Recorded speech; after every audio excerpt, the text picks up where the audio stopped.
જોરદાર બને છે ભાઈ, કેવું પડે હો, જબરજસ્ત બને. ચમ છો બધા મજામાં? ખાધી પીધું? આજ તો તદ્દન નવી રેસીપી છે ગાજરના હલવાની. એ તમારે એન્ડ ઊંધી જોવી પડશે તો ખબર પડશે ને કે નહીં પડે.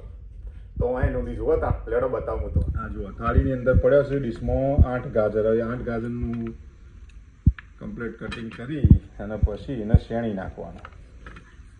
સોલવો તો પડે ને, એમને તો શેણાય નહીં પાછું. જગ્યાએ પાછું માટી બાટી રહી ગયો તો કચર પચર થાય. બેટર ક્લીન કરીને વાપરવું.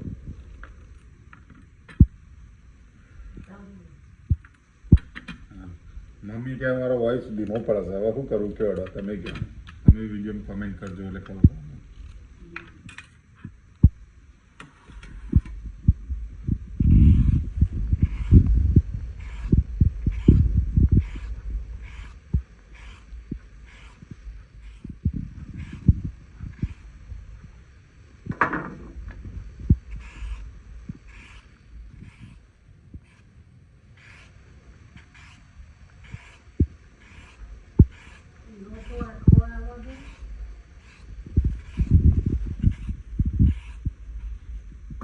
ગાજર શેણવાનું ચાલુ કર્યું છે ભાઈ.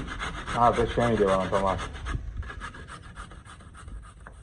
તો આ તે ગાજરને શેણી લેવાનો. બસ શેણી દીધો છે.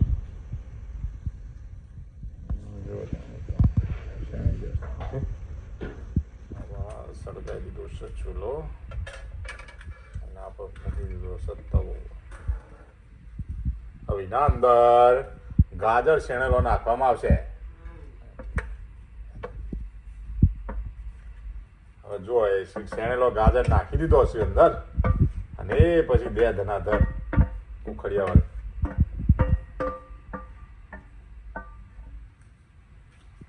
લાકડાનું ઉખડ્યું લીધું. જુઓ જોતો જ રહેજો તમે અને શેકી નાખવાનું છે બરોબરનું. અને એ પાછું ઘીમાં શેકવાનું છે. હા ભાઈ, અને એ પાછું અમે તો અમૂલ ઘી વાપરીએ છીએ. એ ખાય તમારે અમૂલ ઘી. મૂળગીમાં શેકવાનું છે ભેગા આગળ. જો શું શું થવા માંડ્યું છે અંદર.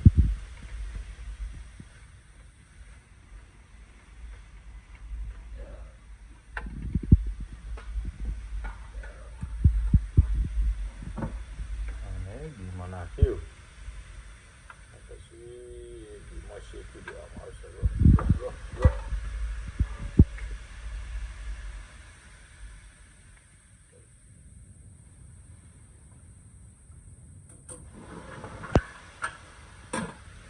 એ બધું ઓગળી જશે ને તળીએ જશે ને કે શેકી નાખશે ગાજર. ગાજર શેકાઈ જશે પછી આગળની પ્રક્રિયા થશે. ગાજર શેકાઈ જવા દે. આવા શેકાઈ ગયું છે. તમે જોયું તો ત્યાં કેટલો બધો હતો. હવે પાવડર 2-3 ચમચી લેવામાં આવશે. બીજી આ ત્રીજી ચમચી, આ ચોથી ચમચી. એના ઉપરથી દૂધ જોરદાર રાબડું થાય. મિક્સ કરી દેવામાં આવશે. તમે જોઈ રહ્યા મિક્સ થઈને જાડું બમ થઈ જશે.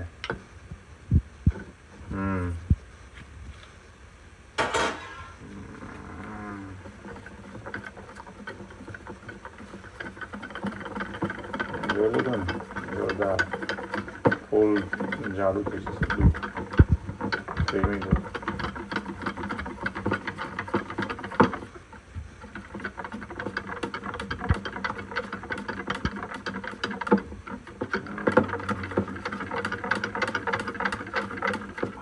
હવે ખોડ નાખવામાં આવશે. હવે 1 ચમચી, 2 ચમચી, 3 ચમચી, 4 ચમચી, 5 ચમચી, 5.5 ચમચી, 4.5 ચમચી. નાખી છે. હવે એને ગરમ કરી ઓગાળવાની છે. જુઓ તમે ઓગળશે એટલે ધીમા તાપે વગાડજો. હા, ગરમ તાપે વગાડશો તો પછી જલ્દી કાળું મેસ થઈ જશે.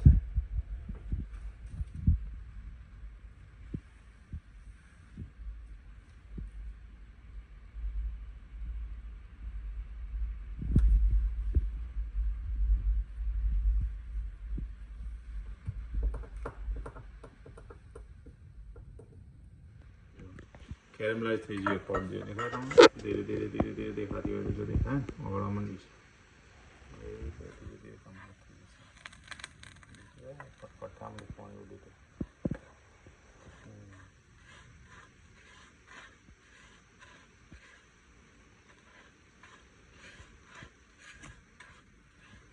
આપણે તમારે કેરેમલાઇઝ પોટ કરી દેવી પડશે.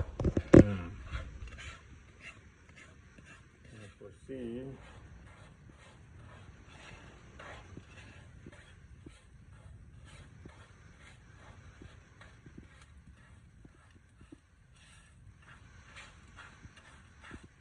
થઈ જાય એટલે તમને બતાવું. થોડે કેરેમલાઇઝ થઈ ગઈ છે. હવે એની અંદર દૂધ નાખવાનું છે. એક એક સ્ટેપ યાદ રાખજો. ત્યાં પછી હું નાખવાનું છે તો તમારો ગાજરનો હલવો બેસ્ટ બનશે. આ તદ્દન નવી રેસીપી કેરેમલાઇઝ ગાજરનો હલવો. હવે જ્યારે દૂધ રેડી જશે. એક આટલું દૂધ છે જે આપણે બનાવીએ છીએ.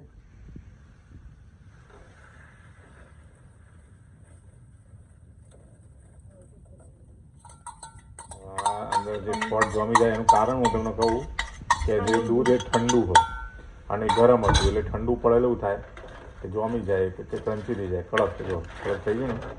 હવે એ તો પણ ધીરે ધીરે બધું ઓગળશે. એનો તો લેવા નહીં, એ તો ઓગળશે ધીરે ધીરે. ઠંડુ દૂધ પડ્યું ને એને જમી ગયું બધું તો વાંધો નહીં, તો ઓગળશે ધીરે ધીરે ધીરે ધીરે ઓગળશે ધીરે ધીરે. સરસ થઈ ગયું તમારે સુપર કેરેમલાઇઝ માવાના પેડા જેવું થઈ ગયું. થાબડી પેડાનો કલર પકડવાનો ભાઈ. અને હવે નાખવામાં આવશે ગાજરનો હલવો. ગાજરનું ખીરું શેકેલું. એ આવા નાખી દીધું ગાજર શેકેલું. હવે મિક્સ થઈ જશે બરોબર. એટલે તમારે જેવું ખાઈએ થશે. હો, જોરદાર. જુઓ, ગાજર તો ઓલરેડી શેકાઈ ગયેલો હતો અને ઉપરથી પડ્યો. આ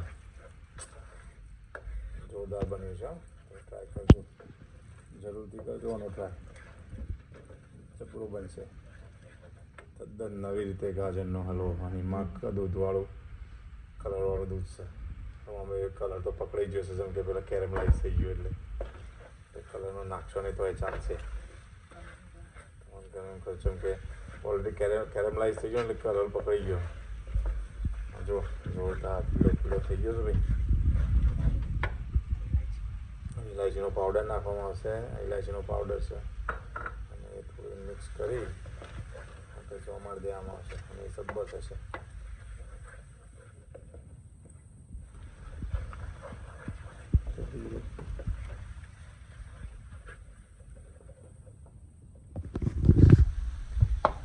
હવે રેડી થઈ ગયું છે. હવે એના અંદર બદામ ને કાજુનું ટુકડા નાખવામાં આવશે. પહેલાં થોડા નાખવામાં પછી પાછળથી ઉપરથી ગાર્નિશ કરવું પડશે.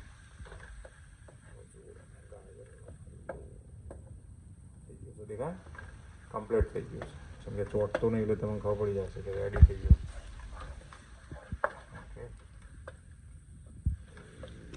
જુઓ પછી આ ઉપર ગાર્નિશિંગ કરી દીધું. જેને જે કરવું હોય કરી, ના કરવું કોઈ સીધું ખાઈએ. જેને જેવી રિક્વાયરમેન્ટ હોય એવું કરી શકે. ઓકે,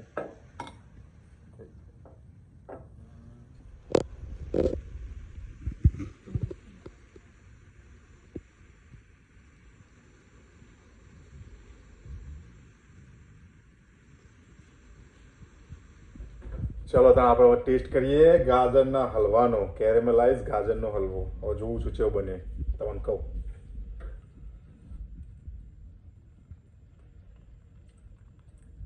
જોરદાર બને છે ભાઈ, કહેવું પડે હો, જબરજસ્ત બને. આ રીતે બનાવજો તો ખાવાની મજા આવશે, જબ્બર બને. આ રીતે બનાવીને ખાજો તો ઊંધી આવજો.